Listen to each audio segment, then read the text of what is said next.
ધ્રાંગધ્રા તાલુકા પોલીસે હીરાપુર ગામેથી ગેરકાયદેસર ચાલતા કોલ સેન્ટરને ઝડપી પાડ્યું. સુરેન્દ્રનગર જિલ્લા પોલીસ વડા ડોક્ટર ગિરીશ પંડ્યાના માર્ગદર્શન હેઠળ નાયબ પોલીસ અધિક્ષક જીડી પુરોહિતના સીધા માર્ગદર્શન હેઠળ ધ્રાંગધ્રા તાલુકા પોલીસ સ્ટેશનના senior police inspector N H. Chudasama, police head constable Anirudhsinh, Ajitsinh Mori, Manharsinh, Mohanbhai Chavda, Geleshbhai, Amrutbhai Padheriya, Shankarbhai Keshabhai Doriya, Ashwinbhai Devshibhai Rathod, Rakeshbhai Bhaveshbhai Bhabhuriya, Bipinbhai Kuberbhai Dabhi તથા મહિલા કોન્સ્ટેબલ સારિકાબેન ગોવિંદભાઈ પરમાર સહિત સ્ટાફ ધ્રાંગધ્રા તાલુકા વિસ્તારમાં પેટ્રોલિંગમાં હતો. તે સમયે હીરાપુર ગામના ફાર્મ હાઉસમાં ચાલતા ગેરકાયદેસર કોલ સેન્ટર ઉપર ટીમ ત્રાટકી હતી.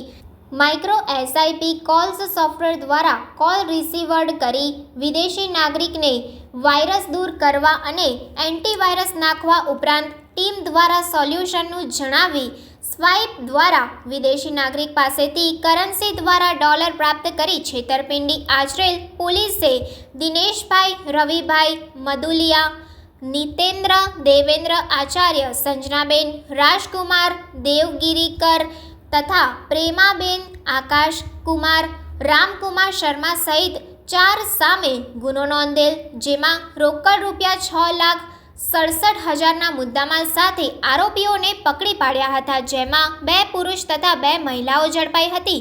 પોલીસે આરોપીઓ પાસેથી લેપટોપ, વાઈફાઈ ડોંગલ, મોબાઈલ સહિતનો મુદ્દામાલ કબજે કર્યો હતો. પોલીસે હાલ તમામ દિશાઓથી વધુ તપાસ હાથ ધરેલ છે.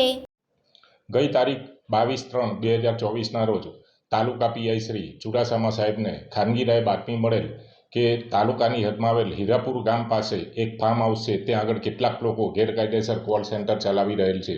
જે આધારે તાત્કાલિક ત્યાં પીઆઈ શ્રીએ રેડ કરતા સ્થળ ઉપરથી કુલ 4 ઇસમો મળી આવેલ, જેમાં દિનેશભાઈ રવિભાઈ મુદલિયા રહે અમદાવાદ જેઓનું ફાર્મ હાઉસ હતું, નીતિનભાઈ દેવેન્દ્ર આચાર્ય મૂળ પશ્ચિમ બંગાળના છે, સંજનાબેન રાજકુમાર દેવગીરી જે દિલ્હી વેસ્ટના છે, અને પ્રેમાબેન વાઇફ ઓફ આકાશકુમાર શર્મા જેઓ યુપીના છે.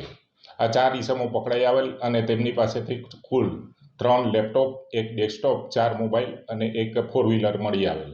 આ લોકો જે રીતે કોલ સેન્ટર ચલાવતા હતા એ રીતે એ લોકો અમેરિકન જે નાગરિકો હોય એ લોકોનો કોન્ટેક કરતા અને એમના મોબાઈલની અંદર સોફ્ટવેર નાખી અને એની અંદર જો વાયરસ હોય એ કાઢવા માટેની સ્કીમ આપતા હતા અને એમની પાસેથી ડોલરમાં રૂપિયા મેળવવાનો પ્રયત્ન કરતા હતા.